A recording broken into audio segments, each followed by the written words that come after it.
Question number 16 जो है differential equation का एक इंपॉर्टेंट इक्वेशन है, उसके बेस पे है। क्वेश्चन है आपका 1 plus x square d y by d x plus 2xy equal to 1 upon 1 plus x square. अब आप देख रहे हैं ये क्वेश्चन है हमारा, हमको कौन प्रॉब्लम क्रिएट कर रहा है? 1 प्लस एक्स स्क्वायर। तो हम 1 प्लस एक्स स्क्वायर से सबको डिवाइड कर देते हैं। 1 प्लस एक्स स्क्वायर से इसको डिवाइड किए, 1 प्लस एक्स स्क्वायर से इसको डिवाइड किए और इसको भी 1 प्लस एक्स स्क्वायर से डिवाइड कर दिया। मतलब लेफ्ट हैंड साइड में भी हमने 1 प्लस एक्स स्क्वायर से डिवाइड किया और राइट हैंड साइड में भी हमने 1 प्लस एक्स स्क्वायर से डिवाइड किया। तो ये दोनों के साथ हादसा हो जाएगा। ये क्या आ जाएगा? D y by d x. यहां पे क्या होगा? 2x upon 1 plus x square, y को अलग रख दिए। और यहां पे देखिए 1 प्लस एक्स स्क्वायर 2 बार है, तो 1 प्लस एक्स स्क्वायर का होल स्क्वायर हो जाएगा। क्लियर है यहां तक?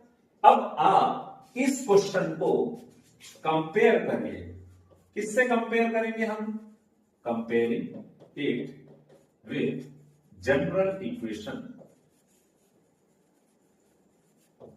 जनरल इक्वेशन से कंपेयर करते हैं। और जनरल इक्वेशन क्या बोलता है? D y by d x plus p y equal to कितना होगा? क्यू। अब कंपेयर करेंगे तो क्या होगा? ये है d y by d x, ठीक।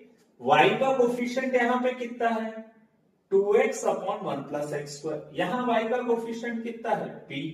तो हम यहां से ये बोल सकते हैं देयरफॉर p इक्वल टू क्या होगा? p 2x upon 1 plus x square. हम कंपेयर कर रहे हैं, तो कंपेयर कैसे करते हैं? D y by d x को किससे कंपेयर करेंगे? D y by d x से। y वाले को किससे कंपेयर करेंगे? y के कोफिशिएंट से। y का कोफिशिएंट यहां कितना है? 2x upon 1 plus x square. यहां y का कोफिशिएंट कितना है? p। तो p इक्वल टू कितना होगा? 2x upon 1 plus x square. q कौन होगा? जो इक्वल टू के राइट हैंड साइड में है, तो q का वैल्यू हो जाएगा 1 अपॉन 1 प्लस एक्स स्क्वायर का होल स्क्वायर। ठीक है। अब ऐसा करने के पीछे रीजन क्या है वो देखते हैं। जब हम इसको इससे कंपेयर करते हैं इस जनरल इक्वेशन से, तो आपको मालूम होगा कि ये जो जनरल इक्वेशन है इसका एक फॉर्मेट होता है, और इस फॉर्मेट में ये कहता है कि हमको इंटीग्रेटिंग फैक्टर पहले निकालना पड़ेगा। क्या निकालना पड़ेगा पहले? हमको इंटीग्रेटिंग फैक्टर। और इंटीग्रेटिंग फैक्टर निकालने का एक फॉर्मूला होता है। इंटीग्रेटिंग फैक्टर निकालने का फॉर्मूला बच्चों आप लोगों को मालूम होगा, और यदि नहीं मालूम है तो याद रख लीजिएगा। इंटीग्रेटिंग फैक्टर का फॉर्मूला होता है e to the power p dx। अब यहां पे p क्या है हमारा? e क्या है? e to the power p का वैल्यू है 2x upon 1 plus x square. p है, p की जगह क्या लिखेंगे? 2x upon 1 plus x square. तो p की जगह लिखे 2x अपॉन 1, और साथ में क्या लिखा हुआ है? dx। अगर आप आदर्श प्रश्न पत्र देखेंगे तो उसमें डायरेक्ट सॉल्व किया हुआ है। तो एक्चुअली डायरेक्ट सॉल्व करने से पहले मैं आपको स्टेप बाय स्टेप बता देता हूं इसने सॉल्व कैसे किया। जैसे क्वेश्चन ऐसा दिया हुआ है 2x upon 1 plus x square. तो हम इसको क्या करेंगे? मोस्टली इंटीग्रेशन में क्या होता है, हम चेक करते हैं नीचे वाले को अगर मैं t लेता हूं, 1 प्लस एक्स स्क्वायर को मैंने क्या लिया? t। और इसको क्या करेंगे? जिसको t लेते हैं उसको हमेशा क्या करते हैं? डिफरेंशिएट। किसके रेस्पेक्ट में डिफरेंशिएट करेंगे? x के। तो 1 का डिफरेंशिएशन कितना होगा? 0। एक्स स्क्वायर का डिफरेंशिएशन कितना होगा? 2x। साथ में क्या लगता है? dx। और t का डिफरेंशिएशन होता है dt।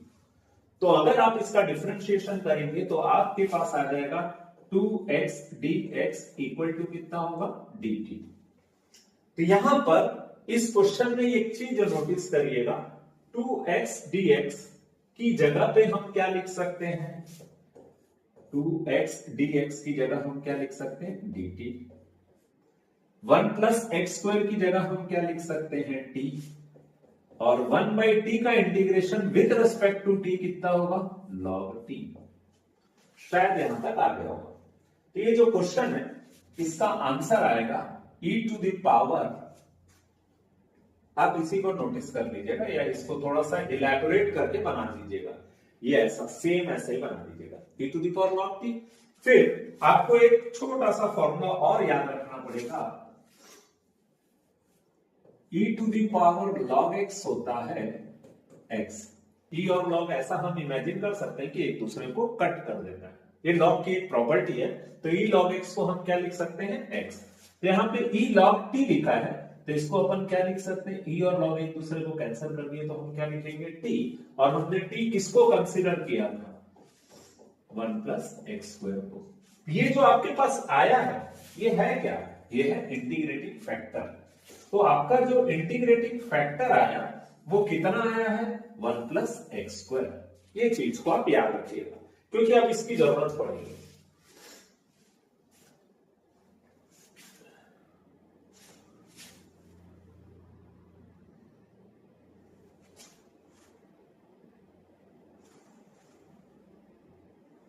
ठीक है। अब आप एक चीज देखिए, इसका सॉल्यूशन क्या रहता है, इसका सॉल्यूशन रहता है y into e to the power p dx equal to integration of q into e to the power p dx plus c। ठीक है, तो हम यहां पर क्या करेंगे, वैल्यू पुट कर देते हैं। हम सबसे पहले इंटीग्रेटिंग फैक्टर निकाले e to the power p dx, और इसको जब हमने सॉल्व किया तो आखिरी में इसका आंसर कितना आया, 1 प्लस एक्स स्क्वायर। तो e to the power p dx की जगह हम क्या लिख सकते हैं, 1 plus x square. Similarly q का वैल्यू कितना है, q का वैल्यू है 1 अपॉन 1 प्लस एक्स स्क्वायर का होल स्क्वायर। तो q की जगह लिखे 1 अपॉन 1 प्लस एक्स स्क्वायर का होल स्क्वायर। और e p dx का वैल्यू कितना है, 1 plus x square dx plus c। ठीक है, तो यहां पे होगा क्या, ये तो कुछ नहीं कर सकते, इसको एज इट इज लिख देते हैं। यहां पे 1 plus x square 1 plus x square cancel हो जाएगा, तो क्या बचेगा, 1 upon 1 plus x square dx plus c। ये हो जाएगा y into 1 plus x square. और आपको मालूम है 1 अपॉन 1 प्लस एक्स स्क्वायर किसका इंटीग्रेशन होता है, tan इनवर्स x का। तो आपका आंसर आ जाएगा ये जो वैल्यू लिखा हुआ है।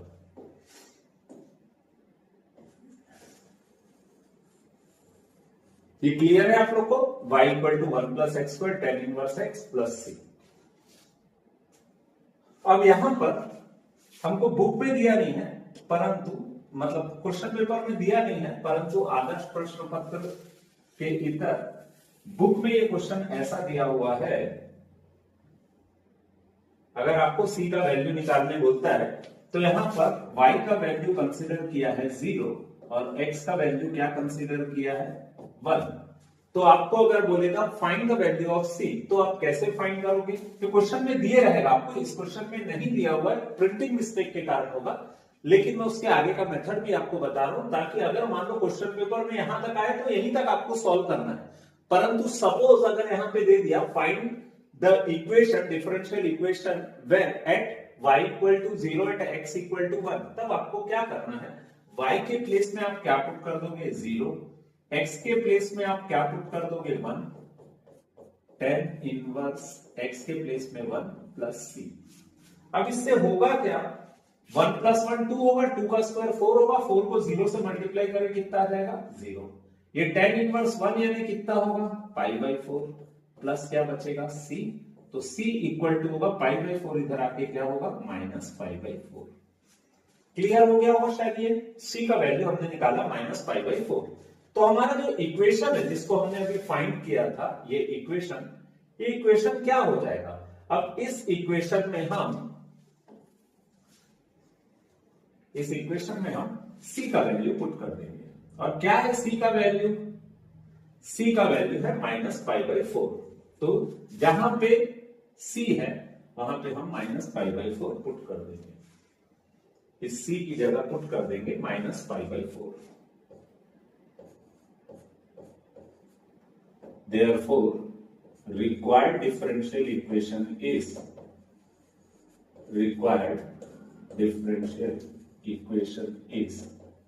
ये हो जाएगा आपका required differential equation y into 1 plus x square equal to tan inverse x minus pi by 4।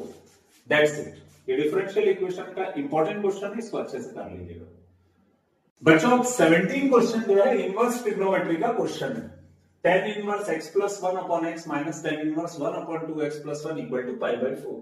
कभी भी प्रूफ दैट वाला जो क्वेश्चन रहता है उसको सिंप्लीफाई अगर आपको करना है तो इधर आपको लेफ्ट हैंड साइड लेना है या आपको राइट हैंड साइड लेना है। तो अब आप देख रहे हो राइट हैंड साइड तो बहुत छोटा है, इसको लेके हम लेफ्ट हैंड साइड प्रूफ नहीं कर सकते, तो हम क्या करते हैं लेफ्ट हैंड साइड को लेते हैं और लेफ्ट हैंड साइड में इसको हम क्या ले लेंगे a और इसको हम क्या ले लेंगे b।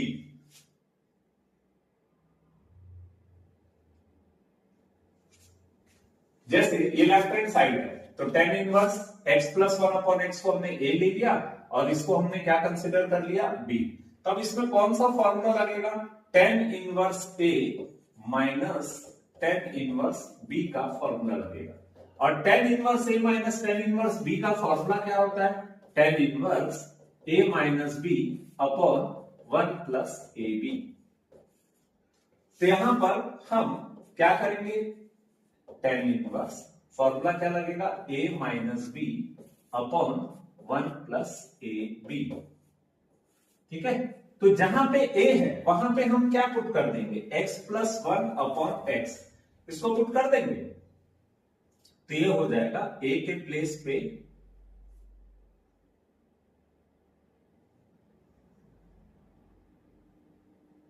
x plus 1 upon x।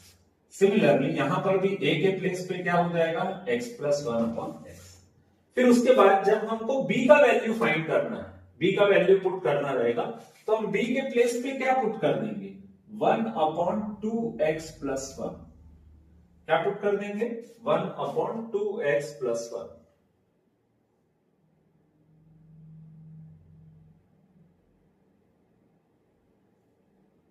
तो हमने a और b की जगह पे वैल्यू को पुट कर दिया। ठीक है, अब क्या करते हैं इसको सिंप्लीफाई करते हैं। और सिंप्लीफाई कैसे करेंगे, ये क्वेश्चन दिख रहा है आपको, कोई भी क्वेश्चन जिसमें फ्रैक्शन में दिया रहता है यानी बीच में प्लस या माइनस दिया रहता है तो हम एलसीएम निकालते हैं। तो यहां पे हम एलसीएम क्या निकालेंगे tan इनवर्स, ये क्या होगा x प्लस 1 से कौन मल्टीप्लाई होगा 2x प्लस 1 माइनस x किससे मल्टीप्लाई होगा 1 से। ठीक है, डिवाइड में क्या रहेगा x into 2x plus 1। Clear है क्या ये?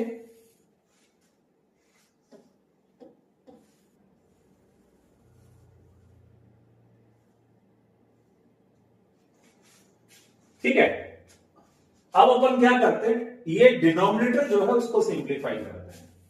डिनोमिनेटर में क्या होगा फिर एलसीएम निकलेगा x 2x प्लस 1 1 से मल्टीप्लाई होगा x into 2x plus 1 plus ये 1 किससे मल्टीप्लाई होगा x प्लस 1 से और इनके डिनोमिनेटर में क्या आ जाएगा x इंटू 2x प्लस 1। तो x into 2x plus 1 cancel हो जाएगा। अब यहां पर इसको हमको सिंप्लीफाई करना है और सिंप्लीफाई कैसे करेंगे हम सिंपल x को 2x से मल्टीप्लाई कर देंगे तो कितना आ जाएगा x into 2x square. x को किससे मल्टीप्लाई करेंगे 2x स्क्वायर तो x इंटू x स्क्वायर और ये 2। फिर x को किससे मल्टीप्लाई करेंगे 1 से तो कितना आ जाएगा x। फिर 1 को किससे मल्टीप्लाई करेंगे 2x से तो कितना आ जाएगा 2x। फिर 1 को किससे मल्टीप्लाई करेंगे 1 से तो कितना आ जाएगा 1 माइनस x को 1 से मल्टीप्लाई करेंगे तो कितना आएगा x। अब सिमिलरली हम डिनोमिनेटर को सॉल्व करेंगे x को 2x प्लस 1 से मल्टीप्लाई करेंगे। x को 2x से मल्टीप्लाई किए 2x स्क्वायर, x को 1 से मल्टीप्लाई किए तो x, 1 को x से मल्टीप्लाई किए तो x, फिर 1 को 1 से मल्टीप्लाई किए तो 1। तो आप देख रहे हो minus x plus x cancel हो जाएगा, यहां पे क्या बचेगा tan inverse 2x square plus 2x plus 1। ये न्यूमरेटर में बचा। अब डिनोमिनेटर में क्या होगा, डिनोमिनेटर में ये होगा 2x स्क्वायर और x प्लस x कितना होगा x plus x 2x plus 1। और ये आप देख रहे हो कि जो न्यूमरेटर में वैल्यू है सेम वैल्यू डिनोमिनेटर में, तो ये क्या हो जाएगा कैंसल आउट और कैंसल आउट होके ये हो जाएगा tan इनवर्स 1। और आपको मालूम है tan का वैल्यू 1 कब आता है 45 डिग्री में। 45 डिग्री को हम लिखते हैं पाई by 4। This is the RHS hence proved। ठीक है, अब बच्चों जो 17 क्वेश्चन है उसका एक ऑप्शनल क्वेश्चन है इसका tan inverse x plus 1 plus tan inverse x minus 1 equal to tan inverse 6/17। ये इनवर्स ट्रिग्नोमेट्री का क्वेश्चन है। इसमें कौन सा फॉर्मूला लगेगा? tan inverse a plus tan inverse b का फॉर्मूला लगेगा। और tan inverse a plus tan inverse b का फॉर्मूला क्या होता है? प्लस लगा हुआ है तो ऊपर प्लस रहेगा और नीचे क्या रहेगा? माइनस। तो ये फॉर्मूला होगा tan inverse a plus tan inverse b equal to tan inverse a plus b upon 1 minus ab। अब हम यहां पर इसको हम क्या कंसीडर कर लेते हैं? a और इसको क्या कंसीडर कर लेते हैं? b। तो इसमें फॉर्मूला लगेगा tan inverse a plus tan inverse b का। और tan inverse a plus tan inverse b का फॉर्मूला क्या होता है? tan inverse a plus b upon 1 minus ab। Means ऊपर प्लस रहेगा तो यहां प्लस रखना है और नीचे क्या रखना है? माइनस। तो हम x प्लस 1 को क्या कंसीडर कर लेते हैं? a और x माइनस 1 को क्या कंसीडर कर लेते हैं? b। ये फॉर्मूला जब हम अप्लाई करेंगे तो it will become x plus 1 plus x minus 1 divided by 1 minus x plus 1 x minus 1।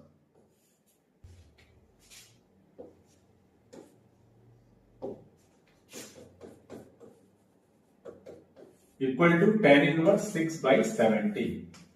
अब आप यहां पे नोटिस कर रहे हैं ये प्लस 1 है और ये माइनस 1 है, तो दोनों क्या हो जाएगा? Cancel out. x plus x कितना होगा? 2x। और यहां पे 8 का एक फॉर्मूला लगा देंगे a plus b a minus b and it will become a square minus b square.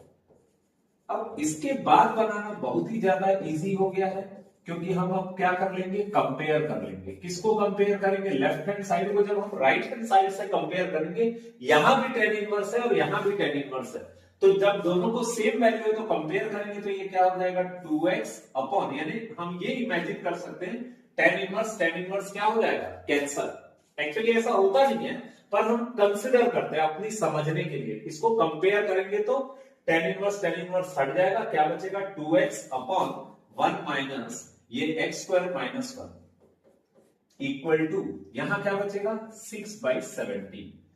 ये 6 ऊपर है, इधर आएगा तो नीचे, तो ये कैंसिल हो सकता है। 2 और 6 को कैंसिल करेंगे तो कितना आ जाएगा? 3। तो ये हो जाएगा x अपॉन 1 माइनस, अब यहां ब्रैकेट ओपन करेंगे तो माइनस जिस ब्रैकेट के सामने रहता है प्लस वाला क्या हो जाता है?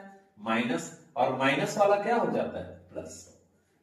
तो ये हो जाएगा आपका x upon 1 minus x square plus 1 equal to 3/17।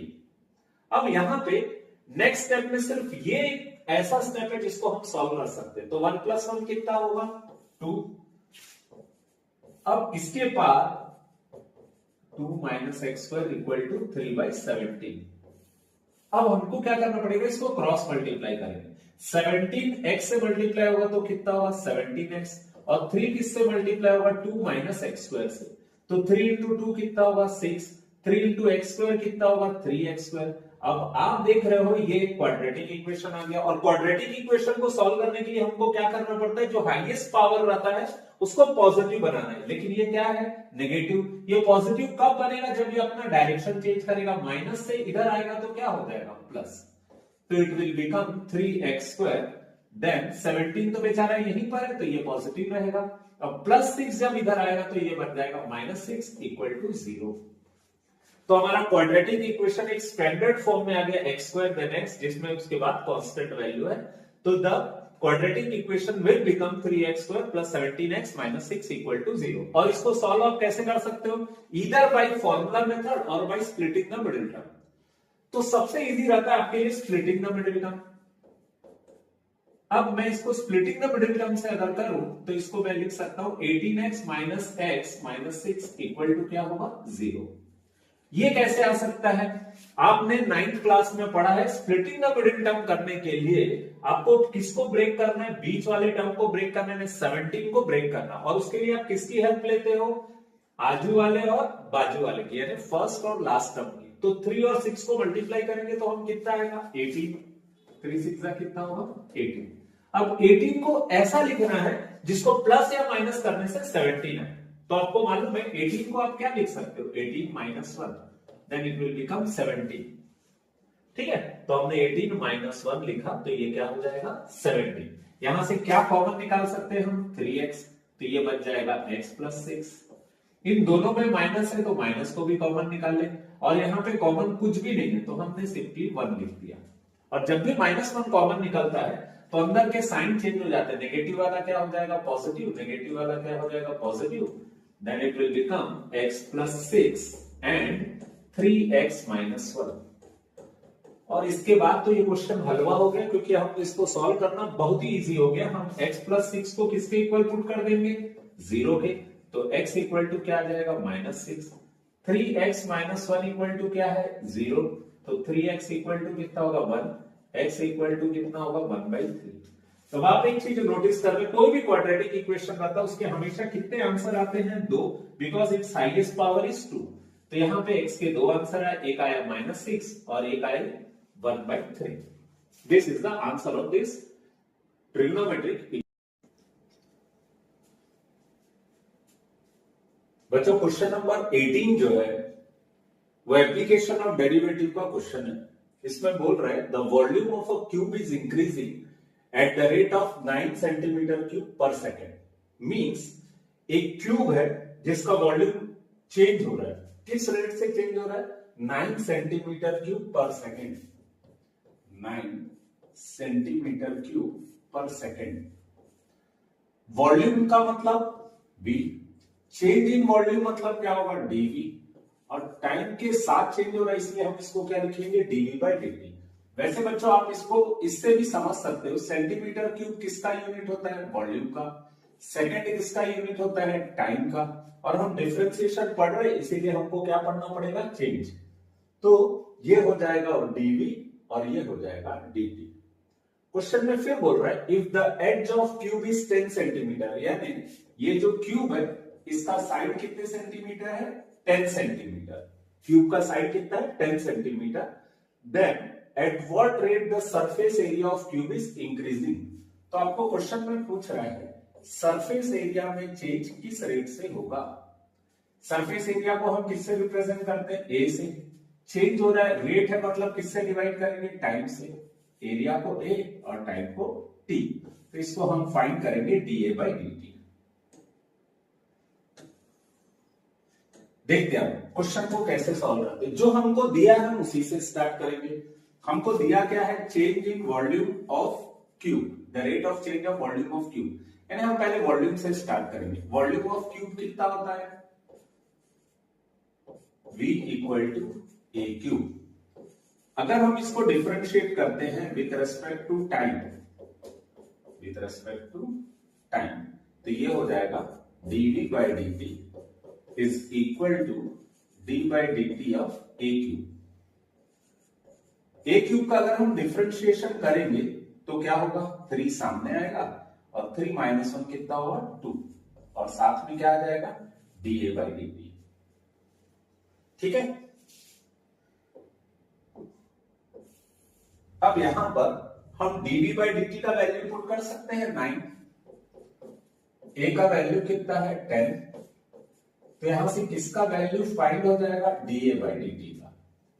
ये होगा 9 = 3 इंटू 10 का स्क्वायर कितना होगा 100। अगर हमको dA/dt फाइंड करना है तो हम क्या कर सकते हैं, ये 300 को नीचे डाल देते हैं, तो dA/dt का वैल्यू कितना आ जाएगा हमारा 3/100। ये जो dA/dt आया है इसका मतलब क्या होगा, change in side with respect to time, या the rate of change of side, या the increase in side of the cube. लेकिन हमको अगर साइड इंक्रीज हो रहा है तो सरफेस एरिया में क्या चेंज आएगा ये फाइंड करना। मींस आपको फाइंड करना है सरफेस एरिया, और यदि आपको सरफेस एरिया फाइंड करना है तो एरिया ऑफ क्यूब का फॉर्मूला क्या होता है, एरिया ऑफ क्यूब ये होता है a = 6a²। इसको डिफरेंशिएट करेंगे किसके रेस्पेक्ट में, टाइम के, तो क्या हो जाएगा d/dt of a is equal to d/dt of 6a²। ठीक है, अब इससे होगा क्या, ये तो हो जाएगा dA/dt जिसको हमको फाइंड करना है, 6 कहां जाएगा बाहर, डिफरेंशिएशन किसका करेंगे, a² का। a² का डिफरेंशिएशन क्या होगा 2a, और हम a के रेस्पेक्ट में कर रहे हैं इसलिए क्या आ जाएगा, t के रेस्पेक्ट में कर रहे हैं इसलिए क्या आ जाएगा, dA बाई dt। अब सबका वैल्यू मालूम है, पुट कर दीजिए, 6 इंटू 2 इंटू a का वैल्यू कितना है 10, dA बाई dt कितना है 3/100। ठीक है, ये है dA बाई dt। अब हम इसको सिंप्लीफाई कर लेते हैं, 1 0 कैंसिल हो जाएगा, 6 2 जा 12, 12 3 जा 36 डिवाइडेड बाई 10, तो इट विल बिकम 3.6। हमने फाइंड क्या किया है, चेंज इन एरिया। एरिया का यूनिट क्या होगा, metre square, sorry centimetre square, और टाइम का क्या होगा, सेकंड। तो इसका आंसर आ जाएगा dA by dt equal to 3.6 centimetre square per second. ठीक है, ये जो क्वेश्चन नंबर 18 है ये एप्लीकेशन ऑफ डेरिवेटिव का है। इसमें आपको क्या फाइंड करना है, एक कर्व दिया हुआ है, एक कर्व दिया है ऐसा, क्या दिया है 2y plus x square equal to 3। इसमें कोई पॉइंट है, सपोज ये एक पॉइंट है 1 1, यहां पे आपको क्या ड्रॉ करना है, नॉर्मल। नॉर्मल मतलब क्या होता है, परपेंडिकुलर।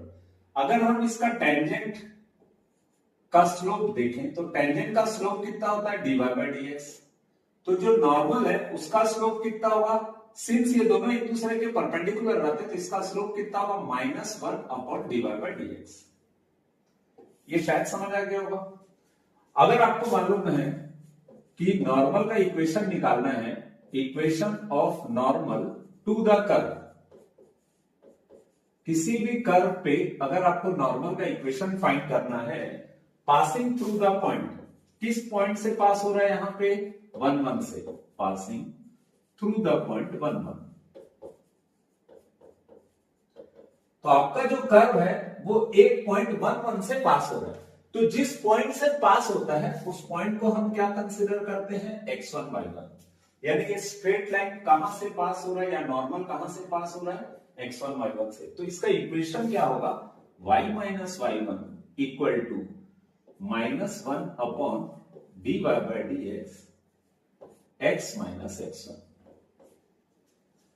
ये शायद समझ आ गया होगा। आपको मालूम होगा कि कभी भी अगर मान लो एक स्ट्रेट लाइन है वो किसी पॉइंट से पास होता है तो उसका इक्वेशन होता है y minus y1 equal to m x minus x1। ये आपने 11th में पढ़ा था। अब यहां पर नॉर्मल का इक्वेशन निकालना है, इसलिए जो हमारा स्लोप है वो कितना हो जाएगा, -1 dy बाई dx। अब हम क्या करते हैं, यहां पे हमको x1 और y1 तो मालूम चल गया, पर हमको क्या पता नहीं है, dy बाई dx। और dy बाई dx कैसे निकलेगा, ये जो इक्वेशन दिया है इसको क्या कर देंगे, differentiate with respect to x। तो 2 y का डिफरेंशिएशन कितना होगा, dy बाई dx। x स्क्वायर का डिफरेंशिएशन कितना होगा, 2x इक्वल टू 3 का डिफरेंशिएशन कितना होगा, 0, क्योंकि इसमें x नहीं है। अब यहां पे अगर हम dy बाई dx का वैल्यू निकालना चाहें तो +2x ट्रांसफर होकर क्या हो जाएगा, -2x। तो dy by dx equal to हो जाएगा -2x अपॉन 2। ये 2 इंटू में यहां से क्या होगा, डिवाइड, तो ये हो जाएगा -x। तो आप यहां पर देख रहे हो the curve passes through the point, किस पॉइंट से पास हो रहा है, 1 1 से। तो यहां पर dy बाई dx का वैल्यू किसके लिए निकालना है, 1 1 पॉइंट के लिए, और यहां पे आया क्या था इनका, -x। तो हम इन प्लेस ऑफ x की वैल्यू पुट कर देते हैं, तो ये कितना हो जाएगा, -1। ये 1 1 है तो x की जगह पे क्या पुट करेंगे, 1, ये 1 को पुट कर देंगे। तो यहां पर dy बाई dx का वैल्यू कितना आएगा, -1। ये जो dy बाई dx है इसका वैल्यू कितना आएगा, -1। तो ये माइनस और ये माइनस क्या हो जाएगा, कैंसिल। इक्वेशन हो जाएगा y minus 1 equal to x minus 1। -1 cancel, y को अगर हम उधर ट्रांसफर करते हैं तो इक्वेशन आ जाएगा x minus y equal to 0। ये जो इक्वेशन आया वो किसका इक्वेशन है, इस नॉर्मल टू द कर्व का, कर्व के नॉर्मल का equation, x minus y equal to 0। Question number 19 जो है ये भी 4 मार्क्स का क्वेश्चन है, और इसमें ये बोल रहा है कि a plus lambda B is perpendicular to C. a plus lambda B किसके परपेंडिकुलर है? सी के। आपको मालूम है कि अगर a और b परपेंडिकुलर रहता है, a अगर b के परपेंडिकुलर है तो क्या होता है? दोनों का डॉट प्रोडक्ट किसके इक्वल आता है? जीरो के। दोनों का डॉट प्रोडक्ट किसके इक्वल आता है? जीरो के। सिमिलरली यहां पे क्वेश्चन में क्या बोल रहा है? कौन किसके परपेंडिकुलर है? a plus lambda B is perpendicular to C. Question में ये बोला a प्लस लैम्डा बी किसके परपेंडिकुलर है? सी के। तो इसका मतलब क्या होगा हमारा फॉर्मूला, या हमको क्या प्रूफ करना पड़ेगा? a plus lambda b dot c equal to क्या होगा? जीरो। यहां पे आपके पास a है, आपके पास b है, तो आप इन दोनों को पहले क्या कर लीजिए? प्लस। और वो हम कैसे करते हैं? सिंपली उसका वैल्यू पुट करके। जैसे हमको a प्लस लैम्डा बी निकालना है, a का वैल्यू कितना है? 2i plus 2j plus 3k। ये हो गया a का वैल्यू प्लस लैम्डा। b का वैल्यू कितना है? -i plus 2j plus k।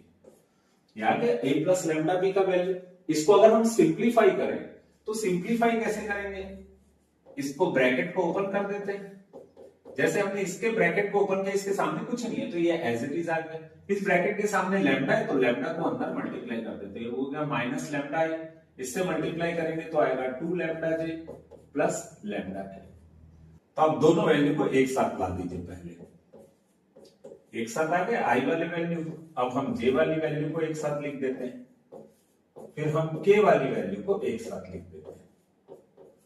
ठीक है। अब यहां से हम किसको कॉमन निकाल सकते हैं? आई को। तो हो जाएगा 2 माइनस लैम्डा। यहां से हम किसको कॉमन निकाल सकते हैं? जे को। 2 प्लस 2 लैम्डा। यहां से हम किसको कॉमन निकाल लेते हैं? के को। ये हो जाएगा 2 माइनस लैम्डा। यहां से जे कॉमन निकाले, यहां से के कॉमन निकाले। ठीक है। अब हमको क्वेश्चन में क्या प्रूफ करने बोल रहा, क्या बोला है? a प्लस लैम्डा भी किसके परपेंडिकुलर है? सी के। इसका मतलब इन दोनों का डॉट प्रोडक्ट किसके इक्वल आएगा? जीरो के। हम इसको भी सॉल्व कर लेते हैं। क्वेश्चन में क्या दिया है?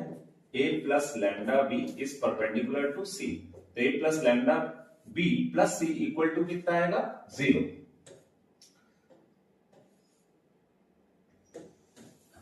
अब इसको सॉल्व करने के लिए हम क्या करते हैं? a प्लस लैम्डा बी का वैल्यू पुट कर देते हैं।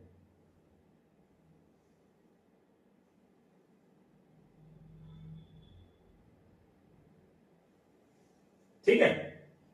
और उसके लिए हम a प्लस लैम्डा बी का वैल्यू यहां से लेके आते हैं और यहां पे पुट कर देते हैं। ये आ गया a प्लस लैम्डा बी का वैल्यू, ये हो गया इसका वैल्यू डॉट। अब यहां पे क्या लिखा हुआ है? सी। सी का वैल्यू कितना है? 3i प्लस जे। लेकिन यहां पर k नहीं है तो हम k के लिए क्या लिख देते हैं? 0k। ये भी समझ आ गया होगा। डॉट प्रोडक्ट सॉल्व कैसे करते हैं? i वाले को हम किससे मल्टीप्लाई करेंगे? i से। i वाले को किससे मल्टीप्लाई करेंगे? i से।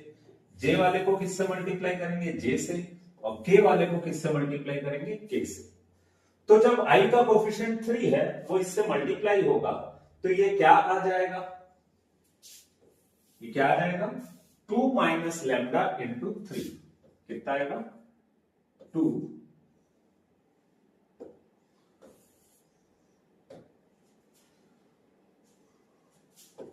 2 माइनस लैम्डा इंटू 3। ये i का मल्टीप्लाई किया हमने i से। अब j का वैल्यू किससे मल्टीप्लाई होगा? j से। तो 2 प्लस 2 लैम्डा किससे मल्टीप्लाई होगा? j से। और j का कोफिशिएंट कितना है? 1। फिर 3 प्लस लैम्डा किससे मल्टीप्लाई होगा? 3 प्लस लैम्डा किससे मल्टीप्लाई होगा? 0 से, क्योंकि k का कोफिशिएंट क्या है? 0। और इन सब का आंसर किसके इक्वल आएगा? 0 के। अब हम मल्टीप्लाई करते हैं। 3 को 2 से मल्टीप्लाई किए तो कितना आएगा? 6 minus 3 lambda plus 2 plus 2 lambda को 1 से मल्टीप्लाई किए तो एज इट इज आ जाएगा। और किसी भी नंबर को 0 से मल्टीप्लाई करते हैं तो कितना आएगा? 0 इक्वल टू क्या होगा? 0। 6 प्लस 2 कितना होगा? 8 -3 lambda plus 2 lambda equal to क्या होगा 0। 6 प्लस 2 किया तो हमने कितना आया 8। अब एक नेगेटिव एक पॉजिटिव है तो माइनस करेंगे, -3 लैम्डा को 2 लैम्डा से माइनस किए तो कितना आएगा माइनस लैम्डा इक्वल टू 0। तो 8 इक्वल टू कितना आ जाएगा लैम्डा। यही आपका आंसर है, लैम्डा का वैल्यू फाइंड करना था और लैम्डा का वैल्यू कितना आया 8।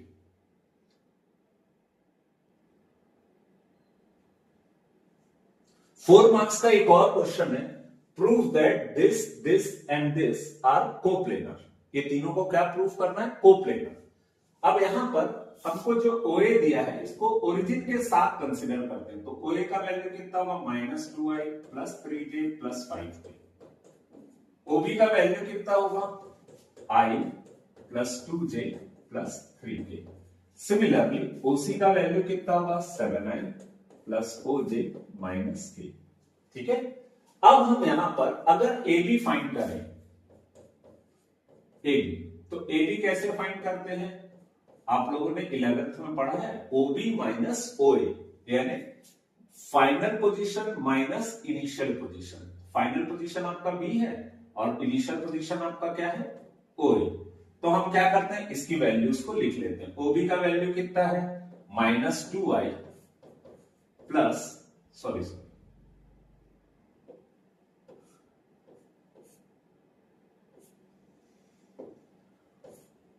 OB का वैल्यू क्या है i plus 2j plus 3j minus OA का वैल्यू कितना है -2i plus 3j plus 5j। ठीक है, अब इसको सिंप्लीफाई करते हैं। जिस ब्रैकेट के सामने प्लस रहता है उसमें कोई चेंजेस नहीं होगा। इस ब्रैकेट के सामने प्लस है तो एज इट इज आ जाएगा। इस ब्रैकेट के सामने क्या है माइनस के अंदर के सबके डिजाइन चेंज कर देता है। नेगेटिव को क्या बना देगा पॉजिटिव, पॉजिटिव को क्या बना देगा नेगेटिव, पॉजिटिव को क्या बना देगा नेगेटिव। तो i प्लस 2i कितना होगा 3i, 2j माइनस j कितना होगा -j, 3k माइनस 5k कितना होगा -2k। ये आपका किसका वैल्यू आया AB का। ठीक है, अब ऐसे ही हम क्या निकाल देते हैं BC निकाल देते हैं। ऐसे ही हम क्या निकालते हैं BC। तो BC कैसे निकालेंगे फाइनल माइनस इनिशियल। OC का वैल्यू कितना है 7i plus OJ minus 5k sorry minus k minus B का वैल्यू कितना है i प्लस 2j प्लस 3। अब इस ब्रैकेट को अगर हम ओपन करें तो इसमें कोई चेंज नहीं होगा, लेकिन इस ब्रैकेट में क्या होगा सब का साइन चेंज हो जाएगा क्योंकि सामने माइनस है। माइनस सबका साइन क्या कर देता है चेंज। ठीक है, तो ये कितना होगा 7i माइनस i कितना होगा 6i। 0 माइनस 2 कितना होगा -2 और -1 माइनस 3 कितना होगा -4k। ये किसका वैल्यू आया BC का। इसमें अगर मैं 2 को कॉमन निकालता हूं तो क्या हो जाएगा 3i minus j minus 2k। ये तो समझ आ गया होगा आपको। 2 को कॉमन निकाले तो कितना आ जाएगा 3i minus j minus 2k। अब एक चीज नोटिस करो 3i minus j minus 2k ये किसका वैल्यू है AB का। किसका वैल्यू है AB का। तो हम इसको ऐसा भी लिख सकते हैं BC इक्वल टू 2AB। ठीक है यहां तक।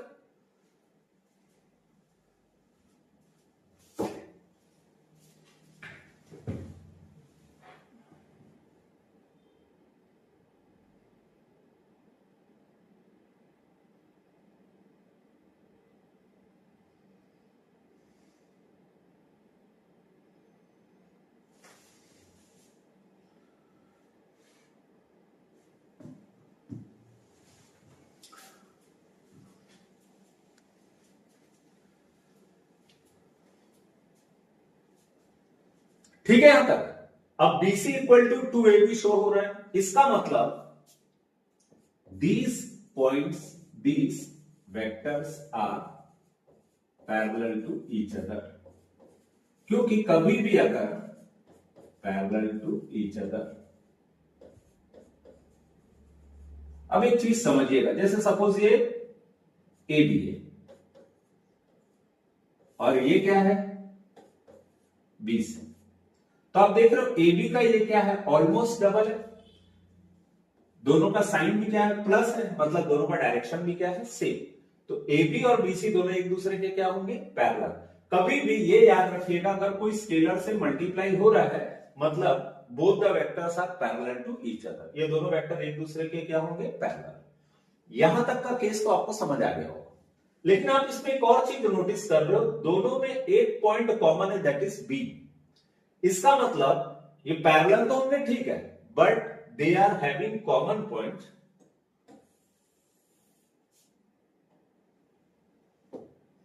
both the vectors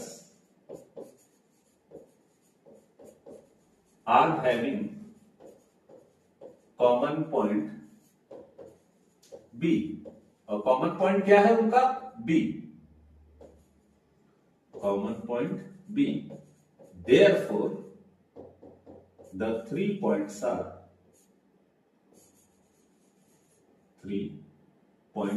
coplanar, और दोनों का कॉमन पॉइंट बी है इसीलिए ये क्या होंगे कोप्लेनर। पैरेलल तो है ही पर इनका एक कॉमन पॉइंट क्या है बी, इस कारण ये क्या होंगे कोप्लेनर, इन्हें एक ही प्लेन पे लाई करेंगे। ठीक है,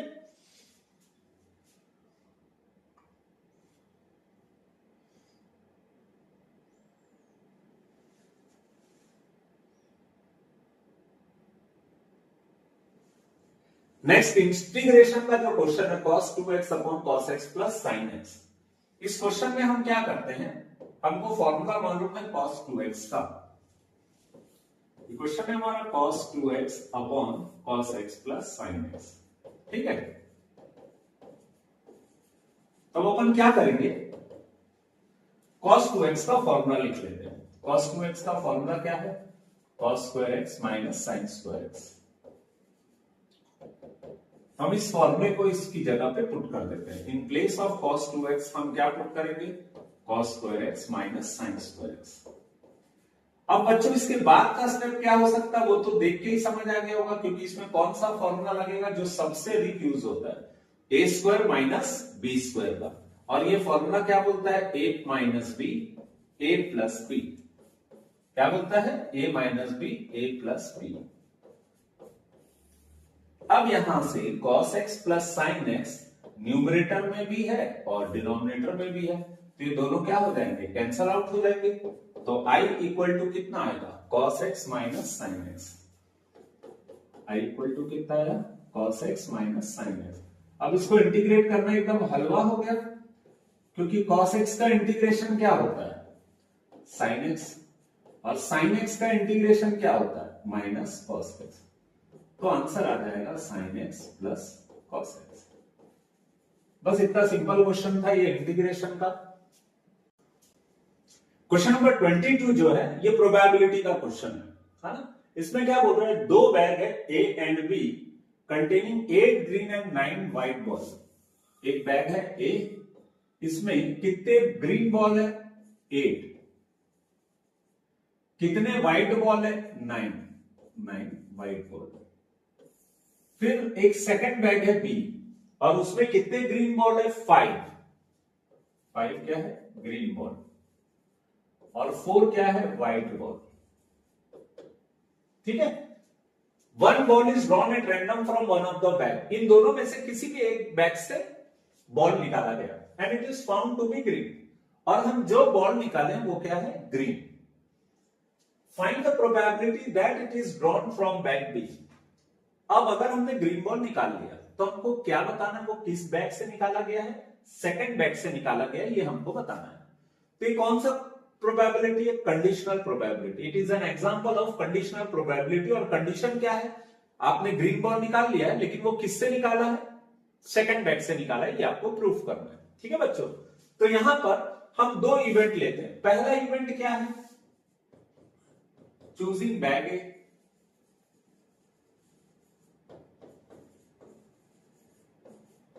तो ऑब्वियसली दूसरा इवेंट क्या होगा चूजिंग बैग बी।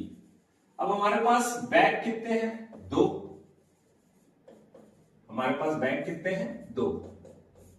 ए बैग कितना है? 1। बी बैग कितना है? 1। इसका मतलब यह है ए बैग को सेलेक्ट करने के चांसेस 1/2 है और बी बैग को सेलेक्ट करने के चांसेस कितने हैं? 1/2। हमारा कंडीशनल प्रोबेबिलिटी ये बोलता है कि हमने जो बैग से बॉल निकाला वो कौन सा है? ग्रीन। ठीक है, तो अब हम क्या फाइंड करेंगे? Probability of getting green ball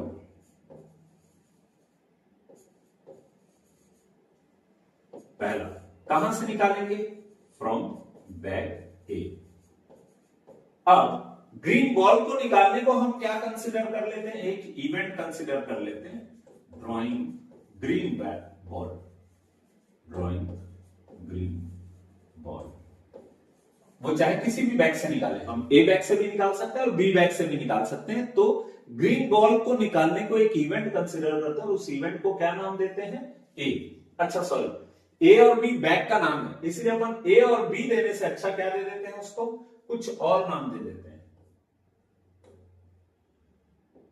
उसको नाम दे देते हैं सी। ठीक है, तो यहां पर आपको क्या निकालना है? Probability of drawing green ball from bag A. और ए बैग का इवेंट हमने क्या कंसीडर किया है? इवन। ठीक है, ये कंडीशन समझ आ गया होगा। फ्रॉम बैग ए बैग से आपको ग्रीन बॉल फाइंड करना है। तो ए बैग में ग्रीन बॉल कितनी है? 8। आउट ऑफ टोटल बॉल कितनी है? 9 + 8 करेंगे तो कितना आएगा? 17। अब आपको क्या फाइंड करना है? Probability of getting green ball. अभी हमने किससे निकाला था? बैग ए से। अब हम किससे निकालेंगे? From bag b. तो क्या होगा? Probability of drawing green ball, जिसको हमने सी से रिप्रेजेंट किया, फ्रॉम बैग बी। ये भी आ गया होगा, लेकिन बैग बी को हमने कौन सा इवेंट कंसीडर किया था? E2, तो हम यहां पे लिख देंगे E2। अब ग्रीन बॉल कितनी है टोटल सेकंड बैग में? 5। और टोटल बॉल कितनी है? 5 + 4 करेंगे तो कितना आ जाएगा? 9। ठीक है, तो अब इसको सॉल्व करने के सब मटेरियल हमारे पास आ गया है, सिर्फ फॉर्मूले में पुट करेंगे और आंसर आ जाएगा। ठीक है, अब देखते हैं इसका फॉर्मूला। हमको क्या फाइंड करना है? प्रोबेबिलिटी किस चीज का फाइंड करना है? कि हमने ग्रीन बॉल फाइंड किया था from bag b. Bag b को हमने क्या लिया था? E2। इसका फॉर्मूला एकदम सिंपल है, PE2 into P C/E2 PE1 P C/E1 plus PE2 P C/E2। ठीक है, सिर्फ वैल्यू पुट करना है क्योंकि सब चीज है आपके पास। PE2 कितना है? 1/2। PE1 कितना है? 1/2। PE2 कितना है? 1/2। अब आपको क्या निकालना है? C/E2 यानी probability of drawing green ball from second bag. तो ये कितना होगा? 5/9। और जो आपने यहां लिखा है सेम आपको यहां पर भी लिखना है, तो यहां पे लिखेंगे 5/9। ठीक, फिर यहां पर C/E1 का वैल्यू कितना है? 8/70। अगर आप थोड़ा सा नोटिस करो तो देखो हाफ ऊपर है, हाफ नीचे भी है, तो हम हाफ को क्या निकाल सकते हैं? कॉमन निकाल सकते हैं। ये हो जाएगा हाफ 5/9, हाफ को बाहर निकालो, यहां क्या बचा? 8/70 प्लस 5/9। ये हाफ ऑफ क्या हो जाएगा? कैंसिल। अब इसके बाद सिर्फ इसको सिंप्लीफाई करना है। किसको?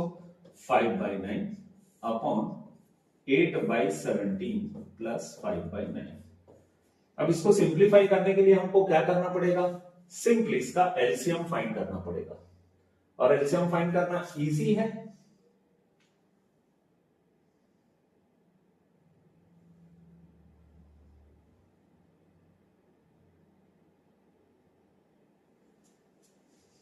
ठीक है, तब अपन इसका एलसीएम फाइंड करना है। ऊपर तो कुछ नहीं होगा क्योंकि सिंगल वैल्यू है, नीचे एलसीएम निकालेंगे तो क्या होगा?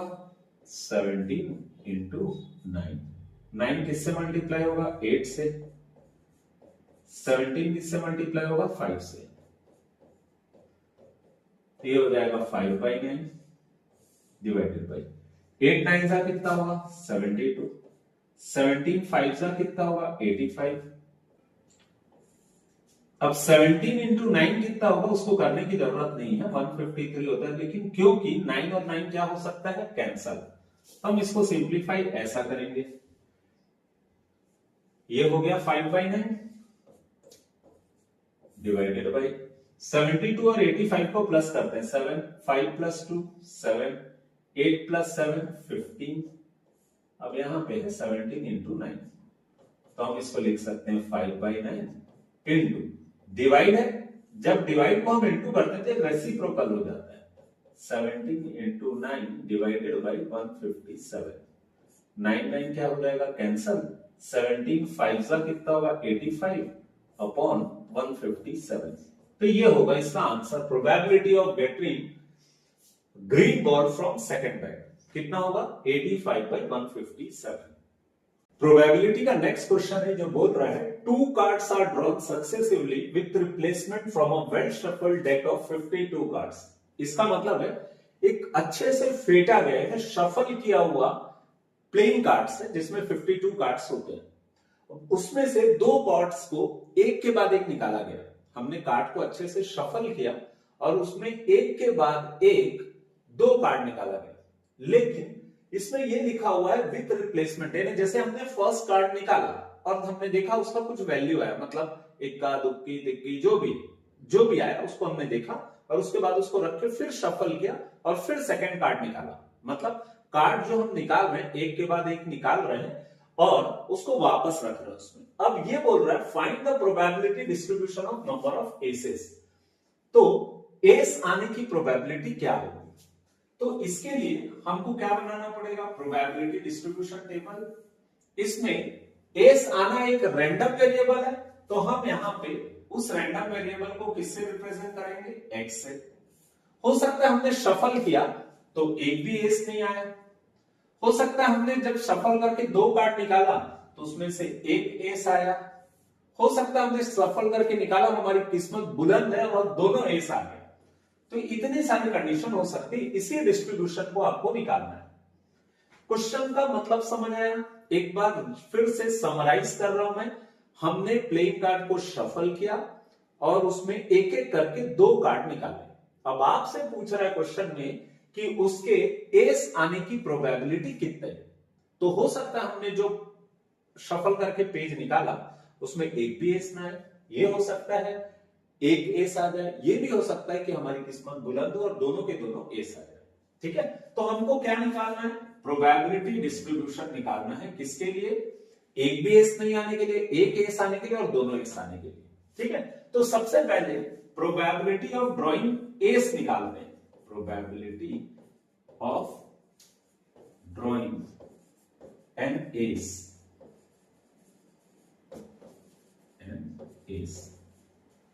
तो एस निकालने की प्रोबेबिलिटी आपको मालूम है टोटल कितने कार्ड्स होते हैं? 52। एस यानी होता है हिंदी में हम उसको बोलते हैं एक्का। एक्का किसी भी कार्ड प्लेइंग कार्ड्स में कितने रहते हैं? 4। तो probability of drawing S is 4/52 और अगर हम इसको कैंसिल करें तो ये आ जाएगा 1/13। ये तो हो गया एस निकलने की प्रोबेबिलिटी। एस नहीं निकलने की प्रोबेबिलिटी कैसे निकालेंगे? 1 - पी। ये तो हो गया अगर हम सक्सेसफुल हो गए। अगर सक्सेसफुल नहीं हुए तो अनसक्सेस के चांसेस कैसे निकालेंगे? 1 - पी, दैट इज 1 - 1/13। इसका एलसीएम निकाल लेंगे, 13 - 1 दैट इज 12/13। तो अब आपके पास 2 वैल्यू आ गया, पीए आ गया 1/13, पीए बार आ गया 12/13।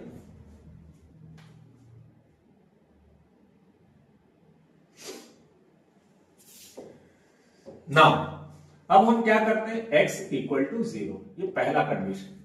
x = 0 का मतलब क्या होता है? हमने जो पहला कार्ड निकाला वो भी एस नहीं आया, दूसरा कार्ड भी एस नहीं आया, पी ए बार का वैल्यू कितना है 12/13, यहां पे भी कितना है 12/13, तो इसका आंसर कितना आ जाएगा 144/169। 12 इंटू 12 144, 13 इंटू 13 169, तो ये आ जाएगा 144 डिवाइडेड बाई 169।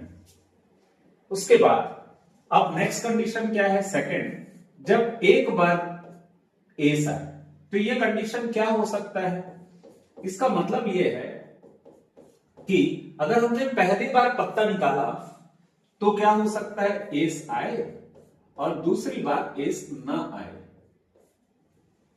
या ऐसा भी हो सकता है कि पहली बार हमारा एस ना आए और दूसरी बार एस आ जाए, पहली बार एस ना आए और दूसरी बार एस आ जाए। ठीक है, तो हम यहां पर इस या को इंग्लिश में क्या बोलते हैं और या और किसको रिप्लेस करता है, को रिप्लेस करके हम क्या लिख देते हैं प्लस, क्योंकि या और मैथ्स में किसको रिप्लेस करता है प्लस को। ठीक है, तो पीए का वैल्यू कितना है 1/13, पीए बार का वैल्यू कितना है 12/13, सिमिलरली यहां पे 12/13 और 1/13, ये हो जाएगा 1 इंटू 12 12/169 और ये भी हो जाएगा 12/169। ठीक है, ये कितना होगा 169, 12 प्लस 12 कितना होगा 24/169। तो नेक्स्ट हो गया ये 24/169। अब तीसरा केस क्या है हमारा, जब हमारी किस्मत एकदम बुलंद हो और दोनों कंडीशन यानी दोनों पेज जो हम निकाल रहे हैं, दोनों कार्ड जो हम निकाल रहे हैं, दोनों क्या आ जाए एस, यानी पहला भी एस एंड दूसरा भी एस। एंड को इंग्लिश में मैथ्स के लैंग्वेज में क्या लिखते हैं इनटू। पीए का वैल्यू कितना है 1/13, पीए का वैल्यू कितना है 1/13, तो आंसर आ जाएगा 1/169। ये आ जाएगा इसका प्रोबेबिलिटी। दैट्स इट, ये है क्वेश्चन नंबर 4 का लास्ट क्वेश्चन, 4 मार्क्स का लास्ट क्वेश्चन। आप इसको अच्छे से प्रैक्टिस कर लीजिएगा। बच्चों, अगर आपको ये वीडियो समझ आ रहा होगा और आपको ऐसा लगता है कि आपके दूसरे फ्रेंड्स के लिए भी यूजफुल है, तो प्लीज इस वीडियो को आप शेयर करिएगा ताकि ज्यादा से ज्यादा लोगों को इस क्वेश्चन का या इस आदर्श प्रश्न पत्र के सॉल्यूशन मिल जाए जो जिन विचारों को नहीं समझ आया। ठीक है, थैंक यू।